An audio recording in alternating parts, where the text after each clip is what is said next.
Hi students, welcome back to QA Focus. ഇന്ന് നമ്മൾ +1 loss of motion ആണ് നോക്കുന്നത്. അതിൻ്റെ അകത്ത് വരുന്ന ഇമ്പോർട്ടൻ്റ് ആയിട്ടുള്ള ഷോർട്ട് ക്വസ്റ്റ്യൻസ് ആണ് നോക്കുന്നത്. ഫസ്റ്റ് ക്വസ്റ്റ്യൻ നോക്കിയേ, distinguish between mass and weight. മാസും വെയിറ്റുമായിട്ട് നമുക്ക് എങ്ങനെ ഡിസ്റ്റിങ്വിഷ് ചെയ്യാൻ പറ്റും? മാസും വെയിറ്റും എന്ന് പറയുന്നത് എന്തൊക്കെയാണെന്ന് നോക്കാം. മാസ് എന്ന് പറയുന്നത്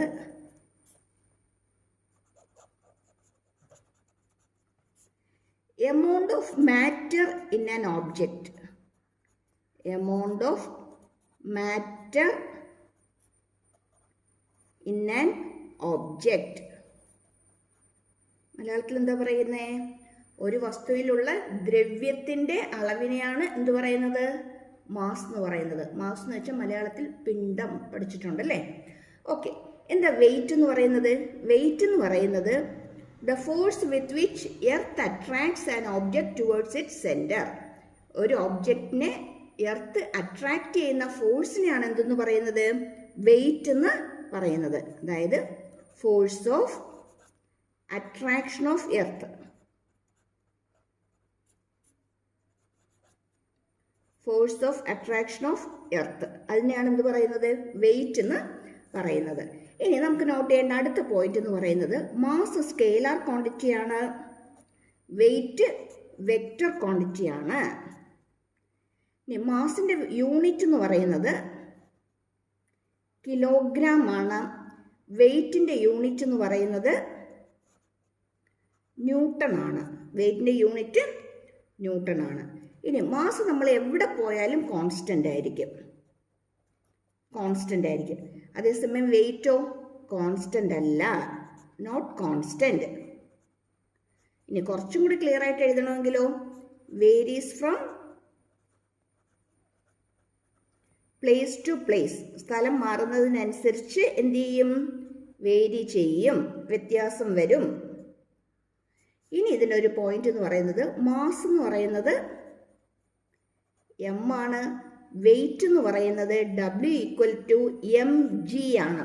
mass into acceleration due to gravity ആണ്. അപ്പോൾ ജിയുടെ വാല്യൂ വ്യത്യാസമാകുന്നതനുസരിച്ച് ആരും വ്യത്യാസമാകാം, വെയിറ്റും വ്യത്യാസമാകാം. അതുകൊണ്ടാണ് എന്തെന്ന് പറഞ്ഞത്? വെയിറ്റ് നോട്ട് എ കോൺസ്റ്റന്റ് എന്ന് പറഞ്ഞത്. കണ്ടോ, നമുക്കിപ്പോൾ ഇത്രയും പോയിന്റ്സ് കിട്ടിയില്ലേ? 1 2 3 4 5 പോയിന്റ് കിട്ടിയിട്ടുണ്ട്. ഓക്കെ, ഇനി അടുത്ത ക്വസ്റ്റ്യൻ നോക്കിക്കേ. State Newton's second law of motion, hence derive the expression of force. Newton second law of motion എന്താ പറയുന്നത്? അതിൻ്റെ അകത്തുനിന്ന് എന്ത് ഡിറൈവ് ചെയ്യാനാണ് ചോദിച്ചിരിക്കുന്നത്? ഫോഴ്സിന്റെ എക്സ്പ്രഷൻ അല്ലെങ്കിൽ ഫോഴ്സിന്റെ ഇക്വേഷൻ ഫൈൻഡ് ഔട്ട് ചെയ്യാനാണ് ചോദിച്ചിരിക്കുന്നത്. എന്താ സെക്കൻഡ് ലോ പറയുന്നത്? The rate of change of momentum of an object is directly proportional to applied force. അല്ലേ? എന്താ? The rate of change of momentum. Rate of change of momentum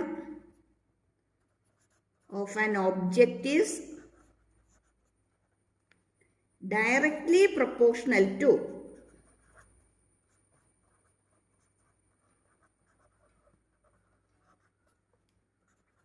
applied force.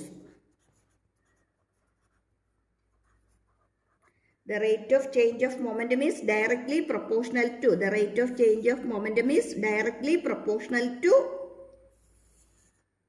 applied force. നമ്മൾ apply ചെയ്യുന്ന ഫോഴ്സിന് directly proportional ആയിരിക്കും. Apply ചെയ്യുന്ന force കൂടുതലാണെങ്കിൽ change of momentum കൂടുതലായിരിക്കും. Apply ചെയ്യുന്ന force കുറവാണെങ്കിലോ change of momentum കുറവായിരിക്കും. ഇനി അതിനും ഒന്ന് ചോദിച്ചോട്ടെ, എന്താ മൊമെന്റം? mv അല്ലേ? മാസ് ഇൻറ്റു വെലോസിറ്റിക്കാണ് എന്ത് പറയുന്നത്? മൊമെന്റം എന്ന് പറയുന്നത്. ഇനി ഈ ന്യൂട്ടൺ സെക്കൻഡ് ലോയ്ക്കകത്തുനിന്ന് നമുക്ക് ഫോഴ്സിന്റെ എക്സ്പ്രഷൻ ഫൈൻഡ് ഔട്ട് ചെയ്യാനായിട്ട് പറ്റും. സെക്കൻഡ് ലോയ്ക്കകത്ത് നമുക്ക് ഫോഴ്സിന്റെ എക്സ്പ്രഷൻ ഫൈൻഡ് ഔട്ട് ചെയ്യാനായിട്ട് പറ്റും. അതെങ്ങനെയാണ് ചെയ്യുന്നതെന്ന് നോക്കാം. അതായത് rate of change of momentum dp/dt, മൊമെന്റത്തിന്റെ സിമ്പൽ p ആണ്. Rate of change of momentum എന്ന് പറയുമ്പോൾ നമ്മൾ അതിനെ dp/dt എന്ന് പറയും. അത് ആർക്ക് പ്രൊപ്പോർഷണൽ ആണെന്നാണ് പറഞ്ഞത്? എക്സ്റ്റേണൽ ഫോഴ്സിന് പ്രൊപ്പോർഷണൽ ആണ് അല്ലേ? അല്ലെങ്കിൽ നമുക്ക് എന്ത് എഴുതാം? F proportional to d p by d t, rate of change of momentum. ഇനി ഒരു ഒബ്ജക്റ്റിന്റെ മാസ് എം ആണ്, അതിന്റെ ഇനിഷ്യൽ വെലോസിറ്റി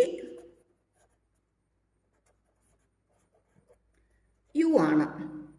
അങ്ങനെയെങ്കിൽ അതിന്റെ ഇനിഷ്യൽ മൊമെന്റം എന്തായിരിക്കും? മൊമെന്റം പി ആണ് സിമ്പിൾ, എം യു. കുറച്ച് കഴിഞ്ഞപ്പോൾ അതിന്റെ വെലോസിറ്റി അല്ലെങ്കിൽ ഫൈനൽ വെലോസിറ്റി വി ആയിട്ട് മാറി. അങ്ങനെയെങ്കിൽ അതിന്റെ ഫൈനൽ മൊമെന്റം എന്തായിരിക്കും? M v. അതിന്റെ ചേഞ്ച് ഇൻ മൊമെന്റം എന്തായിരിക്കും? Change in momentum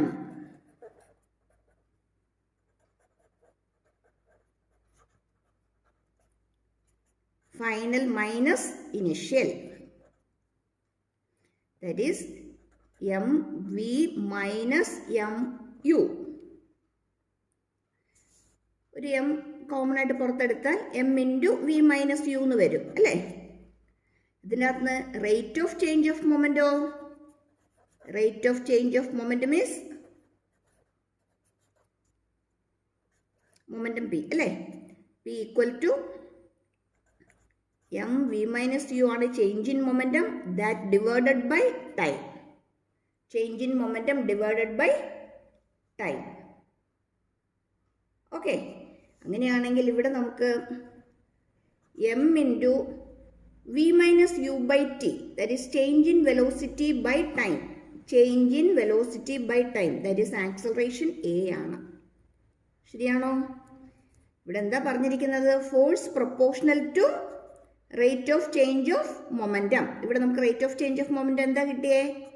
M a, അല്ലെങ്കിൽ എഫ് ഈക്വൽ ടു, പ്രൊപ്പോർഷണാലിറ്റി മാറ്റാനായിട്ട് എല്ലായിടത്തും നമ്മൾ ചെയ്യുന്നത് ഓരോ കോൺസ്റ്റന്റിന് ഇട്ട് കൊടുക്കുകയാണ്. Constant K into M A. എന്നിട്ട് നമ്മൾ എന്ത് പറയും?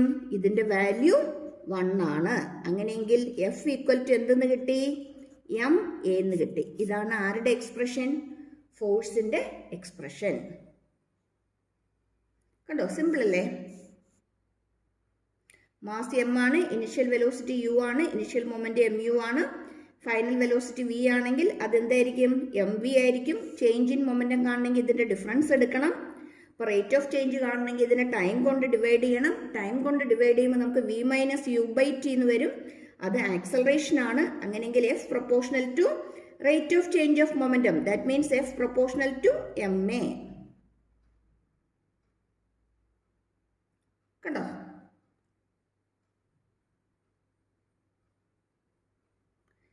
ഒരു 3 അല്ലെങ്കിൽ 4 മാർക്കിനായിരിക്കും നമുക്ക് ഈ ക്വസ്റ്റ്യൻ സാധാരണ ചോദിക്കുന്നത് കേട്ടോ. ഒരു 3 മാർക്ക് അല്ലെങ്കിൽ 4 മാർക്ക് കിട്ടാം.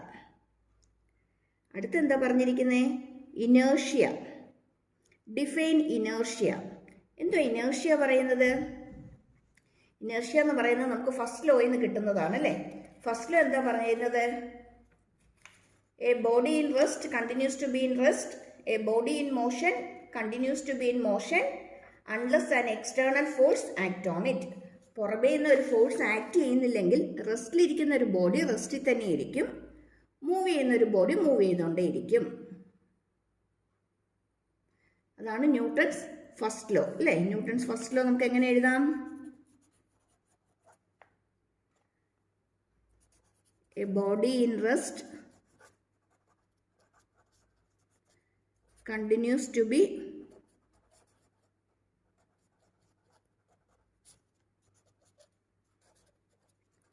in rest. കോമേറ്റഡ് എന്ത് എഴുതാം? ബോഡി ഇൻ മോഷൻ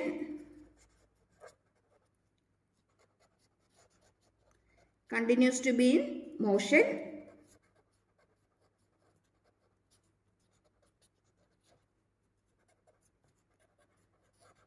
എപ്പം വരെ? unless an external force act on it. Unless an external unbalanced force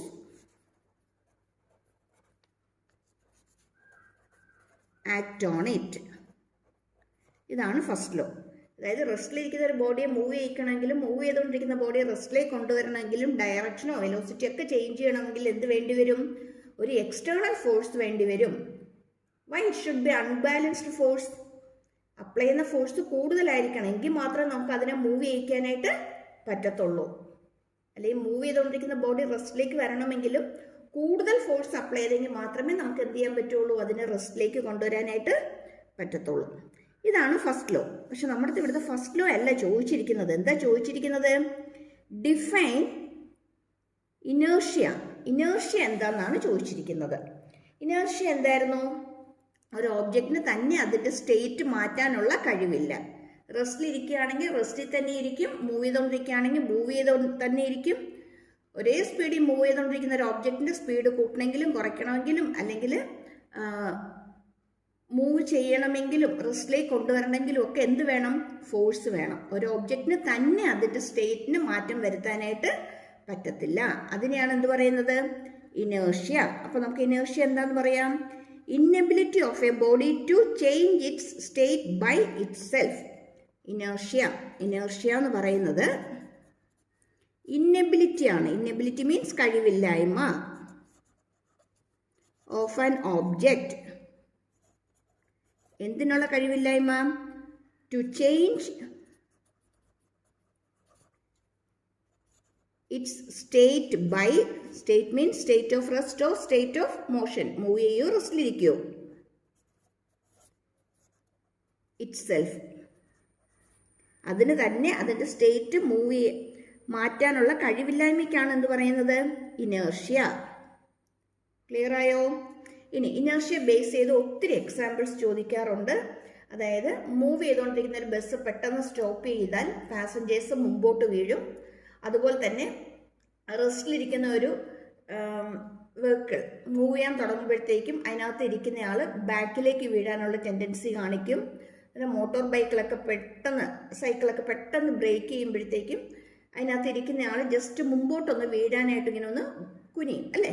അതുപോലെ തന്നെ ഓടുന്ന ബസ്സിൽ നിന്നോ ട്രെയിനിൽ നിന്നൊക്കെ ചാടി ഇറങ്ങുന്നയാൾ കുറച്ച് ദൂരം ഒന്ന് മുമ്പോട്ട് ഓടിയിട്ടേ നിൽക്കത്തുള്ളൂ. അപ്പം ഇങ്ങനെയുള്ള ഒത്തിരി എക്സാമ്പിൾസ് ഇതിനകത്ത് നിന്ന് ക്വസ്റ്റനായിട്ട് ചോദിക്കാറുണ്ട്. അപ്പം അതുപോലത്തെ ഒരു ക്വസ്റ്റനാണ് ഇതാ തന്നിരിക്കുന്നത്. Okay, athletes run some distance before they taking a long jump. Why? Long jump ചാടുന്നതിന് മുമ്പ് കുറച്ച് ദൂരം കൂടി ഓടിയിട്ടേ ചാടാറുള്ളൂ അല്ലേ? അതായത് പെട്ടെന്ന് നിന്നിട്ട് പെട്ടെന്ന് ചാടുകയല്ല, കുറച്ച് ദൂരം ഇങ്ങനെ ഓടി വന്നിട്ടായിരിക്കും ചാടുന്നത്. അത് എന്തിനു വേണ്ടിയിട്ടാണ്? ബിക്കോസ് ഓഫ് ഇനേർഷ്യയാണ്. അത് ഇനേർഷ്യ ഓഫ് മോഷൻ്റെ എക്സാമ്പിളാണ്. ഓടി വന്നിട്ട് ചാടുമ്പോൾ മാത്രമേ അവർക്ക് കുറച്ച് ദൂരം കൂടുതലായിട്ട് മുമ്പോട്ട് ചാടാനായിട്ട് പറ്റത്തുള്ളൂ. ഇനി എത്ര ഡിസ്റ്റൻസ് ചാടുന്നു എന്നുള്ളത് അവർ ഓടി വരുന്ന ആ സ്പീഡിനെയാണ് ഡിപ്പെൻഡ് ചെയ്തിരിക്കുന്നത്.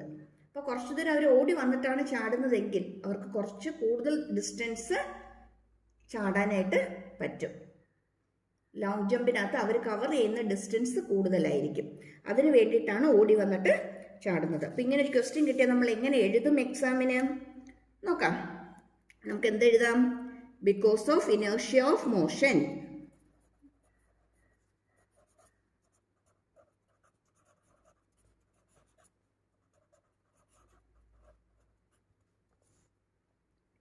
By running some distance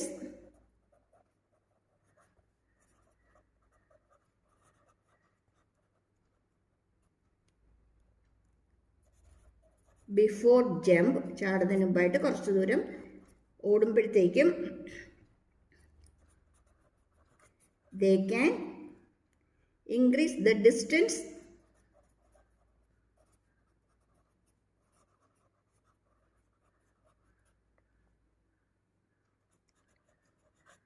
they covered during long jump. Okay, ഇത്ര എഴുതിയാൽ മതി. വേണമെങ്കിൽ നമുക്കൊരു പോയിന്റും കൂടെ നമുക്ക് എഴുതാം. ഇത്ര എഴുതിയാൽ മതി, ഇത് തന്നെ ധാരാളമാണ്. വേണമെങ്കിൽ നമുക്ക് എന്തെഴുതാം? ഡിസ്റ്റൻസ് കവേർഡ് പ്രൊപ്പോർഷണൽ ടു, ചാടുന്ന ഡിസ്റ്റൻസ് എന്തിന് പ്രൊപ്പോർഷണൽ ആയിരിക്കും? സ്പീഡ് അല്ലെങ്കിൽ വെലോസിറ്റിക്ക് പ്രൊപ്പോർഷണൽ ആയിരിക്കും. സ്പീഡ് അല്ലെങ്കിൽ വെലോസിറ്റി. ഇത്ര എഴുതിയാൽ മതി. വേണമെങ്കിൽ ഈ പോയിന്റും കൂടി ആഡ് ചെയ്യാമെന്നുള്ളതേ ഉള്ളൂ. ഓക്കെ, അപ്പോൾ ഈ ഒരു എക്സാമ്പിൾ മാത്രം പഠിച്ചതുകൊണ്ടായില്ല, ബാക്കി അതിനകത്തുള്ള എക്സാമ്പിൾസ് എല്ലാം പഠിക്കണം. നമ്മുടെ NCERT ടെക്സ്റ്റിനകത്ത് അതെല്ലാം വ്യക്തമായിട്ട് തന്നെ പറയുന്നുമുണ്ട്. അതുകൊണ്ട് തന്നെ ഏത് വേണമെങ്കിലും നമുക്ക് എക്സാമിന് ചോദിക്കാം. ഇതിപ്പോൾ ജസ്റ്റ് ഒരു എക്സാമ്പിൾ, ഒരു ക്വസ്റ്റ്യൻ നമ്മൾ ഡിസ്കസ് ചെയ്തതേ ഉള്ളൂ കേട്ടോ. ഇനി എല്ലാത്തിനകത്ത് എന്ത് തന്നെയായിരിക്കും? ഇനേർഷ്യ ഓഫ് റെസ്റ്റ് അല്ലെങ്കിൽ ഇനേർഷ്യ ഓഫ് മോഷൻ. ഇനി ഒന്നും അറിയാൻ പാടില്ലാത്തവരാണെങ്കിൽ ജസ്റ്റ് അതെങ്കിലും ഒന്ന് എഴുതി വെക്കുക. ഇപ്പോൾ റെസ്റ്റിലിരിക്കുന്ന ഒരു ഓബ്ജക്റ്റ് മൂവ് ചെയ്ത് തുടങ്ങുന്നു, റെസ്റ്റിലിരിക്കുന്ന ഒരു കാറ് മൂവ് ചെയ്തു, അല്ലെങ്കിൽ റെസ്റ്റിലിരിക്കുന്ന ഒരു ബസ് മൂവ് ചെയ്തു, അപ്പോൾ അതെന്തായിരിക്കും? ഇനേർഷ്യ ഓഫ് റെസ്റ്റ് ആയിരിക്കും. ഇനി മൂവ് ചെയ്തുകൊണ്ടിരിക്കുന്ന ഒരു വണ്ടി സ്റ്റോപ്പ് ചെയ്തു, അല്ലെങ്കിൽ മോട്ടോർ സൈക്കിൾ പെട്ടെന്ന് ബ്രേക്ക് ചെയ്തു, അങ്ങനെയൊക്കെ വരുന്ന കേസിൽ അതെന്തായിരിക്കും? മൂവ് ചെയ്തുകൊണ്ടിരിക്കുന്നതാണ്. അപ്പോൾ അതെന്താ? ഇനേർഷ്യ ഓഫ് മോഷനാണ്. ഓക്കെ, നെക്സ്റ്റ് ക്വസ്റ്റ്യൻ നോക്കിയേ. Define momentum, state the law of conservation of momentum. അത് രണ്ടും നമുക്ക് ആദ്യം നോക്കാം. ആദ്യം നമുക്ക് മൊമെൻറ്റം എന്താണെന്ന് നോക്കാം. മൊമെൻറ്റം എന്ന് പറയുന്നത് നമുക്കറിയാം P = mv ആണ്. എന്ന് വെച്ചാൽ it is the product of mass and velocity. ശരിയാണോ? വേണമെങ്കിൽ ഒരു പോയിന്റും കൂടി എന്തെഴുതാം? It is the property of moving object. Moving ഓബ്ജക്റ്റിന് മാത്രമല്ലേ വെലോസിറ്റി ഉള്ളൂ? വെലോസിറ്റി ഉണ്ടെങ്കിലല്ലേ എന്തുള്ളൂ? മൊമെൻ്റം ഉള്ളൂ അല്ലേ? ഇനി ഒരു പോയിന്റ് ഇതിനകത്ത് നോട്ട് ചെയ്യേണ്ടത് വെക്റ്റർ ക്വാണ്ടിറ്റി ആണ്. യൂണിറ്റ് നോക്കിയേ, മാസിന്റെ യൂണിറ്റ് എന്തായിരിക്കും? കിലോഗ്രാം. വെലോസിറ്റിയുടെയോ? മീറ്റർ/സെക്കൻഡ്. Kilogram metre per second. അപ്പോൾ മൊമെന്റം എന്ന് പറയുന്നത് it is the product of mass and velocity. It is the property of moving objects. It is a vector quantity and the unit is kilogram metre per second. ഇനി state the law of conservation of momentum. Law of conservation of momentum എന്താണ് പറയുന്നത്? Law of conservation of momentum പറയുന്നത് എന്താന്ന് വെച്ചാൽ, external force 0 ആണെങ്കിൽ ആ ഓബ്ജക്റ്റിന്റെ പുറത്ത് act ചെയ്യുന്ന ഫോഴ്സ്, എക്സ്റ്റേണൽ ഫോഴ്സ് 0 ആണെങ്കിൽ അതിൻ്റെ മൊമെന്റം കോൺസ്റ്റന്റ് ആയിരിക്കും. അതിൻ്റെ മൊമെന്റം കോൺസ്റ്റന്റ് ആയിരിക്കും. അപ്പം എന്തെഴുതാം? Conservation of momentum is total linear momentum, അല്ലെങ്കിൽ മൊമെന്റം എന്ന് എഴുതിയാലും മതി. നമ്മളിനി കുറച്ചൊരു 1-2 ചാപ്റ്റർ കൂടി കഴിയുമ്പോഴത്തേക്കും ആംഗുലർ മൊമെന്റവും കൂടി പഠിക്കും. അതായത് റൊട്ടേറ്റ് ചെയ്യുന്ന ഒരു ഒബ്ജക്റ്റിന്റെ മൊമെന്റം. ഇതിപ്പോൾ നമ്മൾ സ്ട്രെയിറ്റ് ലൈനിൽ മൂവ് ചെയ്യുന്ന ഒരു ഒബ്ജക്റ്റിന്റെ മൊമെന്റം ആണ്. അതുകൊണ്ടാണ് ലീനിയർ മൊമെന്റം എന്ന് പറയുന്നത്. ഇനി ലീനിയർ എന്ന് എഴുതിയില്ലെങ്കിലും കുഴപ്പമില്ല. Total momentum of a system is constant. എപ്പം വരിക? if the external force on it is 0.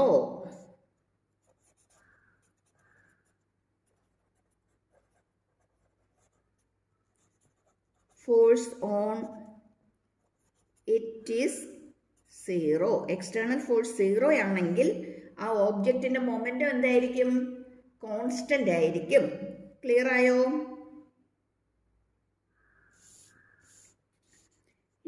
Prove the above law by Newton's second law, അല്ലെങ്കിൽ prove the above from Newton's second law. Newton's second law വെച്ചിട്ട് നമുക്കിതൊന്ന് prove ചെയ്യാനാണ് ചോദിച്ചിരിക്കുന്നത്. എന്താ Newton's second law പറയുന്നത്? Rate of change of momentum is directly proportional to force acting on it is. dp/dt is proportional to the force F. ശരിയാണോ? ഇനി ഇവിടെ പറയുന്നത് എക്സ്റ്റേണൽ ഫോഴ്സ് 0 ആണെന്നാണ്. F external equal to 0. അങ്ങനെയെങ്കിൽ ഇതാരാണ്? 0 ആണ്.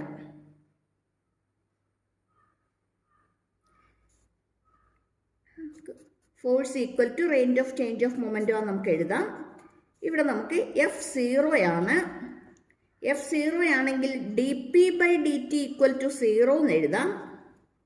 dp/dt equal to 0 വരണമെങ്കിൽ P ആരായിരിക്കണം? കോൺസ്റ്റന്റ് ആയിരിക്കണം. കോൺസ്റ്റന്റ് ആയിട്ടുള്ള ഒരു ഒബ്ജക്റ്റിന് മാത്രമേ d/dt ഫൈൻഡ് ഔട്ട് ചെയ്യുമ്പോൾ 0 ആകത്തുള്ളൂ. നമ്മൾ മാത്സിനകത്ത് അഡീഷൻ, സബ്ട്രാക്ഷൻ, മൾട്ടിപ്ലിക്കേഷൻ, ഡിവിഷൻ ഒക്കെ പഠിച്ചിട്ടില്ലേ? അതുപോലെ തന്നെ ഇനി പഠിക്കാനുള്ള 2 ഓപ്പറേഷനാണ്. ഒന്ന് കാൽക്കുലേഷനും ഒന്ന് ഇൻ്റഗ്രേഷനും. ഡിഫറൻസിയേഷനും ഇൻ്റഗ്രേഷനും. ഡെറിവേറ്റീവ് ഫൈൻഡ് ഔട്ട് ചെയ്യാന്ന് പറയും. അപ്പോൾ d/dt of P derivative find out ചെയ്യാന്ന് പറയും. നിങ്ങൾ അധികം താമസിയാതെ തന്നെ മാത്സ് പഠിക്കും. മാത്സ് ഇല്ലാത്തവരാണെങ്കിലും ഫിസിക്സിനകത്ത് ഒത്തിരി ഇടത്ത് നമുക്ക് ഇതിൻ്റെ ആപ്ലിക്കേഷൻ വരുന്നുണ്ട്. അപ്പോൾ d/dt ഓഫ് പി. ഇപ്പോൾ d/dt ഓഫ് പി ചെയ്യുമ്പോഴത്തേക്കും, പി അല്ല ഏത് ക്വാണ്ടിറ്റി ചെയ്യുമ്പോഴും ആ ക്വാണ്ടിറ്റി കോൺസ്റ്റന്റ് ആണെങ്കിൽ അതിൻ്റെ വാല്യൂ എന്തായിരിക്കും? 0 ആയിരിക്കും. അപ്പോൾ ഇവിടെ നമുക്ക് dp/dt rate of change of momentum 0 കിട്ടി. Rate of change of momentum 0 കിട്ടണമെങ്കിൽ പി ആരായിരിക്കണം? കോൺസ്റ്റന്റ് ആയിരിക്കണം. അപ്പോൾ നമ്മളിത് എങ്ങനെയാണ് പ്രൂവ് ചെയ്യുന്നത്? By Newton second law, F equal to dp/dt. If external force equal to 0, dp/dt equal to 0. That is P equal to constant. കണ്ടോ? ഇത്രയും steps മാത്രം നമ്മൾ എഴുതിയാൽ മതി. എന്തെഴുതണം?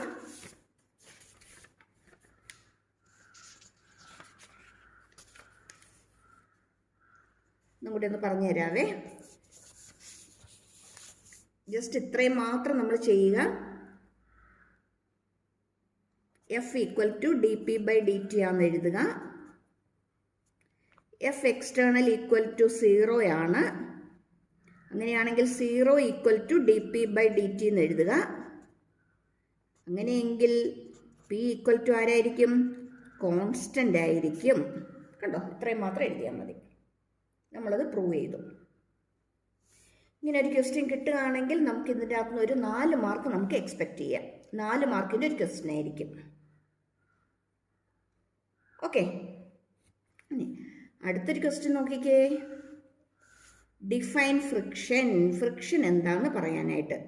Right any 3 disadvantages. ഫ്രിക്ഷൻ എന്താണ്? ഫ്രിക്ഷൻ എന്ന് പറയുന്നത് ഒരു ഫോഴ്സ് ആണ് അല്ലേ? എന്താ ചെയ്യുന്നത്? 2 ഓബ്ജക്റ്റിൻ്റെ റിലേറ്റീവ് മോഷനെ ഓപ്പോസ് ചെയ്യുന്നതാണ്. ഒരു സർഫസിൽ കൂടി വേറൊരു സർഫസ് മൂവ് ചെയ്യാനായിട്ട് ശ്രമിക്കുമ്പോൾ ആ മൂവ് ചെയ്യുന്ന ആ 2 സർഫസുകൾ തമ്മിൽ വരുന്ന കോണ്ടാക്റ്റിന് ഇടയ്ക്ക് ആക്ട് ചെയ്യുന്ന ഫോഴ്സാണ് എന്ത്? Frictional force. ഇത് ഇങ്ങോട്ടാണ് മൂവ് ചെയ്യുന്നതെങ്കിൽ ഫ്രിക്ഷൻ ആക്ട് ചെയ്യുന്നത് നേരെ ഓപ്പോസിറ്റ് ആയിട്ടായിരിക്കും. അതായത് മൂവ്മെന്റിനെ തടയുക, മോഷനെ തടയുന്ന ഫോഴ്സാണ് എന്ത്? ഫ്രിക്ഷൻ എന്ന് പറയുന്നത്. അപ്പോൾ ഫ്രിക്ഷൻ എന്ന് പറയുന്നത് ഫോഴ്സ് ആണ് വിച്ച് ഓപ്പോസ് ചെയ്യും ദ റിലേറ്റീവ് മോഷൻ ബിറ്റ്വീൻ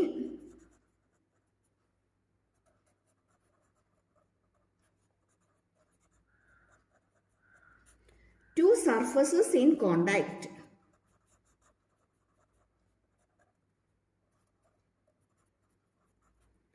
കോണ്ടാക്റ്റിൽ വരുന്ന 2 സർഫസിനിടയ്ക്കുള്ള റിലേറ്റീവ് മോഷനെ ഓപ്പോസ് ചെയ്യുന്നതാണ്. എപ്പോഴും ഓബ്ജക്റ്റ് ഏത് ഡയറക്ഷനിലേക്കാണോ മൂവ് ചെയ്യുന്നത് അതിൻ്റെ നേരെ ഓപ്പോസിറ്റ് ഡയറക്ഷനിലായിരിക്കും ആര് ആക്ട് ചെയ്യുന്നത്? ഫ്രിക്ഷൻ ആക്ട് ചെയ്യുന്നത്. ഇതിൻ്റെ ഡിസ്അഡ്വാൻറ്റേജസ്. ഫസ്റ്റ് വൺ, ഏറ്റവും ഇമ്പോർട്ടൻ്റ് എന്ന് പറയുന്നത് it cause wear and tear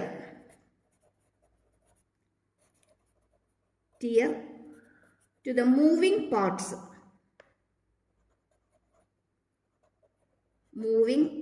of machines. മെഷീൻ്റെ മൂവിങ് പാർട്സിന് വിയർ ആൻഡ് ടിയർ തേയ്മാനം സംഭവിക്കുക എന്ന് പറയില്ലേ? കുറേ നേരം 2 സർഫസ് അങ്ങോട്ടും ഇങ്ങോട്ടും ഒരഞ്ഞൊരഞ്ഞ് വരുമ്പോഴത്തേക്കും കുറേ കഴിയുമ്പോഴത്തേക്ക് അതിന് തേയ്മാനം സംഭവിക്കുക എന്ന് പറയും അല്ലേ? വിയർ ആൻഡ് ടിയർ ഉണ്ടാവും. പിന്നെ ഒരു മെയിൻ ഡിസ്അഡ്വാൻറ്റേജ് എന്ന് പറയുന്നത്, ഇനി കുറേ നേരം വർക്ക് ചെയ്ത് വരുമ്പോഴത്തേക്ക് അതിന് വിയർ ആൻഡ് ടിയർ വരും, അല്ലെങ്കിൽ കുറേ എനർജി വേസ്റ്റ് വരും. അതുകൊണ്ട് തന്നെ അതിൻ്റെ എഫിഷ്യൻസി എന്ത് ചെയ്യും? കുറയും. Reduce the efficiency of machines.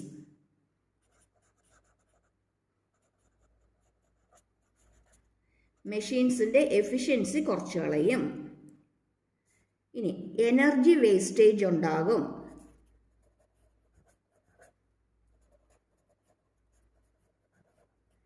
In the form of ഹീറ്റായിട്ട് കുറേ എനർജി വേസ്റ്റേജ് ഉണ്ടാകും. അപ്പോൾ മെയിൻ ആയിട്ടുള്ള ഡിസ്അഡ്വാൻറ്റേജസ് ഇതൊക്കെ തന്നെയാണ്. മെഷീനറീസിലൊക്കെ മൂവിങ് പാർട്സിൻ്റെ ഇടയ്ക്ക് വിയർ ആൻഡ് ടിയർ ഉണ്ടാകും. അതുപോലെ തന്നെ ഫ്രിക്ഷൻ കാരണം എഫിഷ്യൻസി കുറയും.